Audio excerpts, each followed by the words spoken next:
السلام علیکم دوستو، ویڈیو دیکھنے سے پہلے ہمارے اس چینل کو سبسکرائب کر لیں اور نیچے موجود بیل آئیکن کو ضرور کلک کر لیں تاکہ ہماری ویڈیوز باقاعدگی سے آپ کے پاس پہنچتی رہیں۔ اور دوسرے حصے کو وہ اپنی کمان میں قرطبہ کی طرف لے گیا۔ کسی بھی مورخ نے نہیں لکھا کہ ایسیجا میں کتنے مجاہدین شہید ہوئے تھے۔ یہ پتہ چلتا ہے کہ تعداد سینکڑوں نہیں ہزاروں تھی، لیکن کئی ہزار تازہ دم بربر فتوحات کی خبریں ملنے پر طارق کے پاس آ گئے تھے۔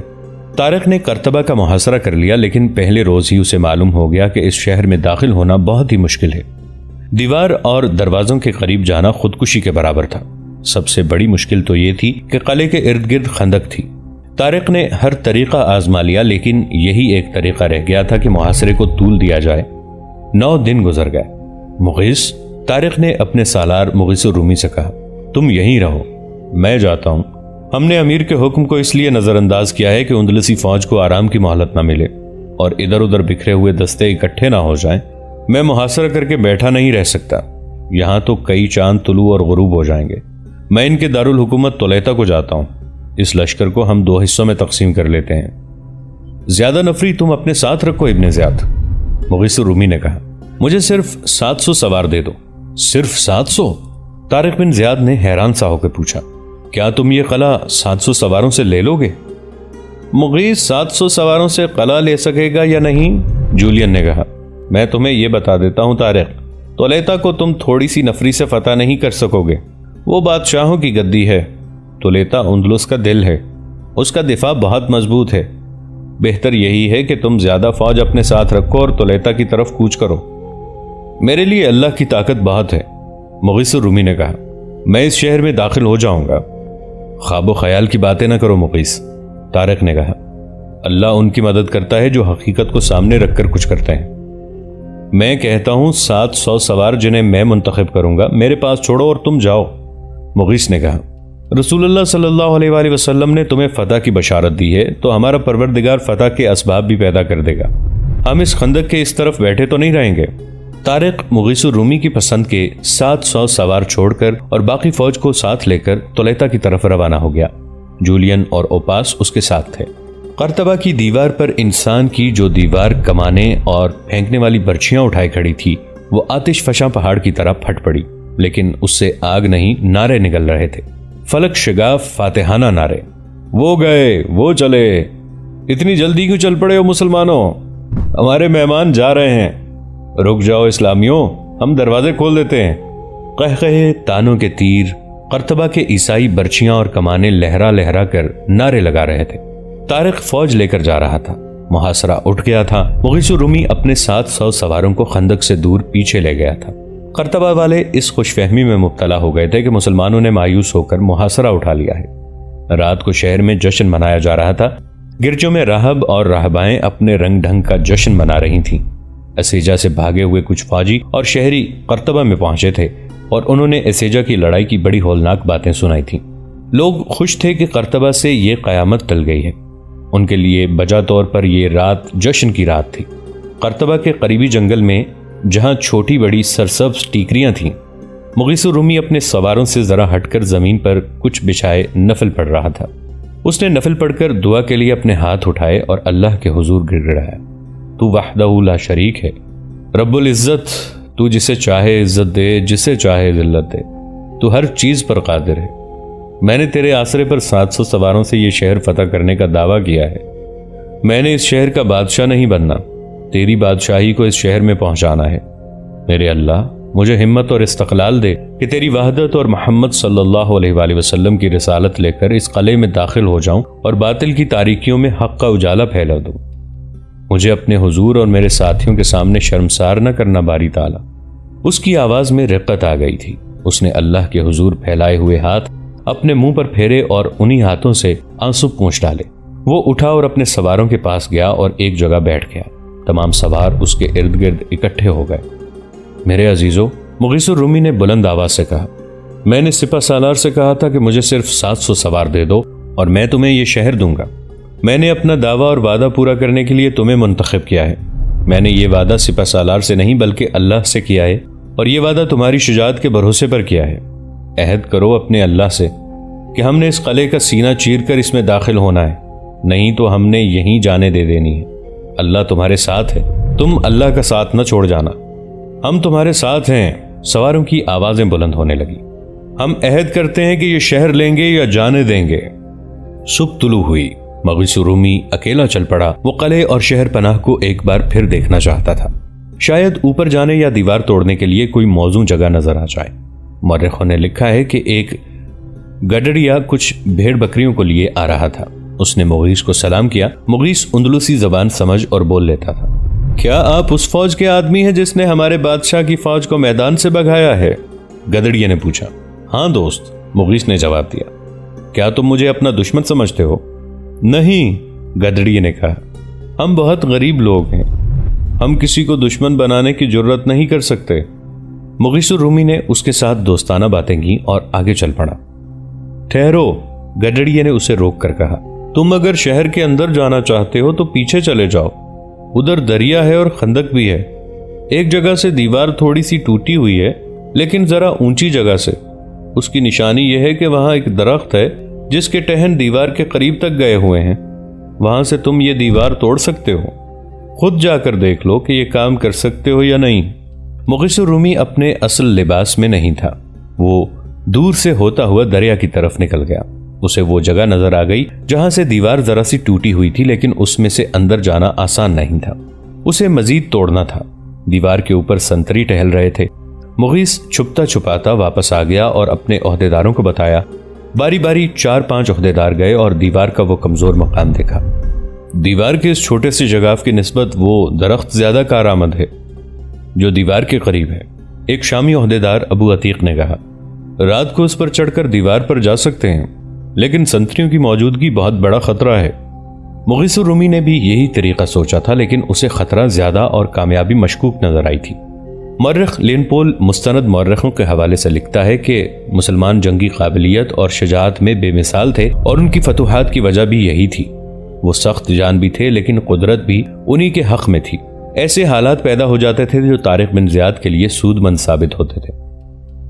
مغیث رومی کو دیوار کا ایک کمزور مقام اور دیوار کے قریب ایک درخت تو نظر آ گیا تھا، لیکن اس شگاف اور درخت کا استعمال بہت ہی خطرناک تھا۔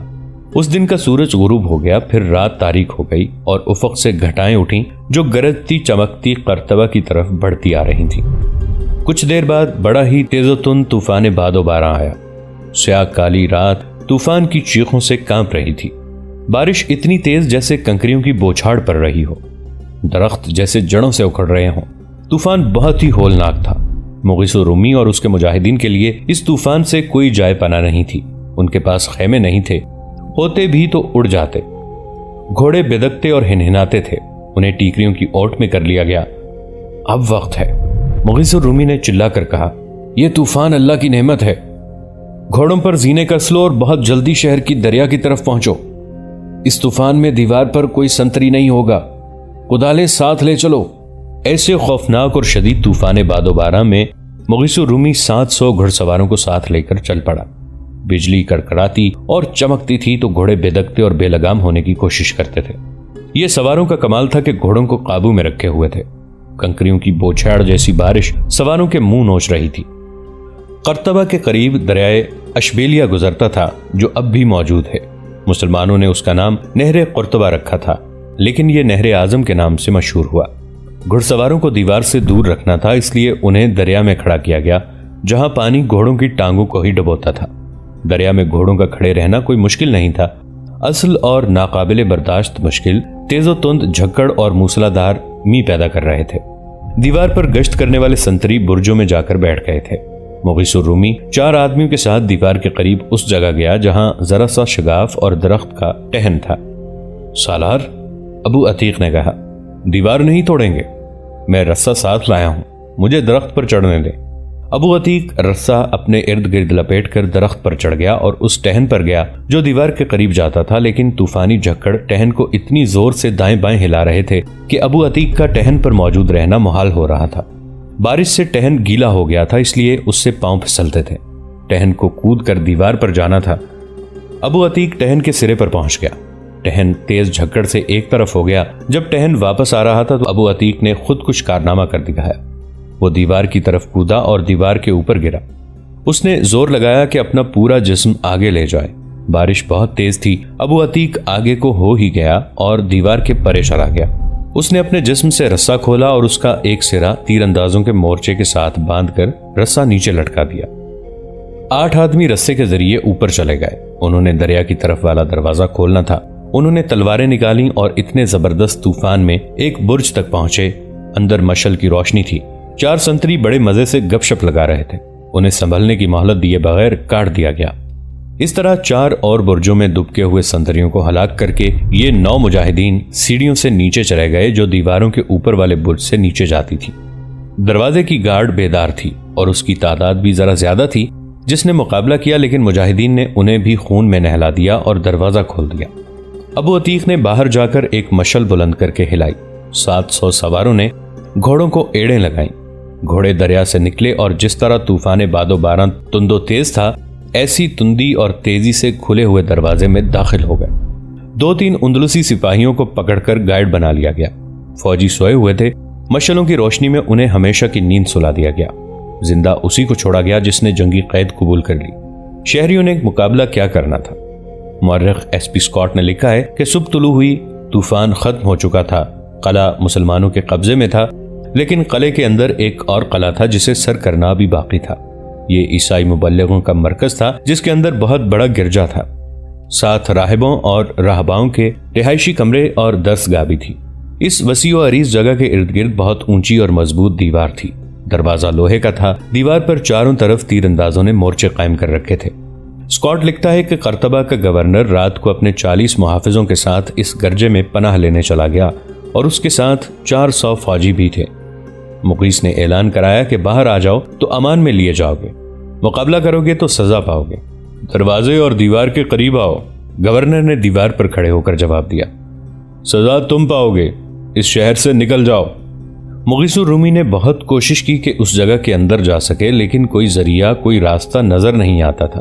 مغیث کو بتایا گیا کہ اس مذہبی مرکز کی دیواروں کے اندر اناج اور اجناس خردونوش کا اتنا ذخیرہ ہے جو کئی مہینے ختم نہیں ہو سکتا۔ تقریباً 1 مہینے بعد مغیث کو پتا چلا کہ شہر کے اندر جو چشمہ ہے اس کا پانی مذہبی مرکز کے اندر جاتا ہے اور اندر یہی پانی پینے کے لیے استعمال ہوتا ہے۔ اندر پانی زمین دوز پختہ نالی کے ذریعے جاتا تھا۔ مغیث نے یہ نالی بند کروا دی۔ 3-4 دنوں بعد دروازہ کھل گیا۔ مغیث الرومی نے پہلا کام یہ کیا کہ گورنر کا سر تن سے اڑا دیا اور اندر جو فوجی افسر تھے انہیں بھی قتل کروا دیا۔ ان کے حکم سے جو تیر انداز دیوار پر کھڑے تھے انہیں جنگی قیدی بنا لیا گیا۔ شہریوں سے کوئی باز پرس نہ ہوئی۔ راہباؤں کو آزاد کر دیا گیا۔ شمالی افریقہ کے دارالامارات قیروان میں امیر موسیٰ بن نصیر نے 18,000 فوج اکٹھی کر لی۔ اس نے خلیفہ ولید بن عبد الملک سے اندلس کی جنگ میں شامل ہونے کی اجازت لے لی تھی۔ اس کا خیال تھا کہ طارق بن زیاد نے اس کے حکم کے مطابق پیش قدمی روک دی ہوگی اور وہ اس کے انتظار میں ہوگا۔ موسیٰ اگلی فتوحات میں شامل ہونا چاہتا تھا۔ طارق بن زیاد اور اس کے سالار امیر موسیٰ بن نصیر کے حکم کی خلاف ورزی کر رہے تھے اور یہ خلاف ورزی تاریخ اندلس کا ایک اور ہی باب لکھنے والی تھی۔ زید بن قصادہ کو طارق بن زیاد نے جس طرف بھیجا تھا ادھر اندلس کا ایک اور بڑا شہر غرناطہ تھا۔ اندلس کا نامور جرنیل تھیوڈومیر جو وادی لکا میں دریائے گاولیت کے کنارے طارق سے شکست کھا کر بھاگا تھا، اب غرناطہ میں تھا۔ اسے مسلمانوں کی فتوحات کی خبریں مل رہی تھیں اور وہ پریشانی کے عالم میں غرناطہ کا دفاع مضبوط کر رہا تھا۔ قلعے کو وہ اور کتنا مضبوط کر سکتا تھا؟ شہر پناہ کہیں سے ٹوٹی ہوئی نہیں تھی، فوج کی بھی کمی نہیں تھی، صرف ایک کمی تھی جو اسے پریشان کر رہی تھی، یہ تھی فوج میں لڑنے کے جذبے اور عزم کی کمی۔ مسلمانوں کی پے در پے فتوحات نے اندلس کی فوج کا مورال تباہ کر دیا تھا۔ اس فوج کے مورال پر وہ فوجی اور شہری بھی اثر انداز ہو رہے تھے جو دوسری جگہوں سے بھاگ بھاگ کر آ رہے تھے۔ مسلمانوں کی باتیں وہ اس طرح کیا کرتے تھے جیسے مسلمان انسان نہیں جن بھوت ہوں۔ شہنشاہ ریڈرک کی موت کی خبر ہر جگہ پہنچ گئی۔ ریڈرک کو تو لوگ بہت ہی بہادر اور جنگجو سمجھتے تھے۔ اس کے متعلق مشہور ہو گیا تھا کہ وہ محل میں ظالم بادشاہ اور میدان جنگ میں بہادر جنگجو تھا اور اسے کوئی بادشاہ شکست دے ہی نہیں سکتا تھا۔ اسی لیے مشہور ہو گیا تھا کہ ریڈرک زندہ ہے اور واپس آ جائے گا۔ بعض نے تو یہ بھی کہا تھا کہ وہ مر گیا ہے تو بھی واپس آئے گا۔ یہ عقیدہ ہر کسی کا نہیں تھا۔ وہ لوگ جو اس عقیدے کے منکر تھے وہ کہتے تھے کہ مسلمان بہت ہی زبردست لڑاکے ہیں جنہوں نے ریڈرک کو شکست ہی نہیں دی بلکہ اسے جان سے ہی مار ڈالا ہے۔ تھیوڈومیر کے لیے اپنی فوج کی یہ ذہنی کیفیت بہت خطرناک تھی۔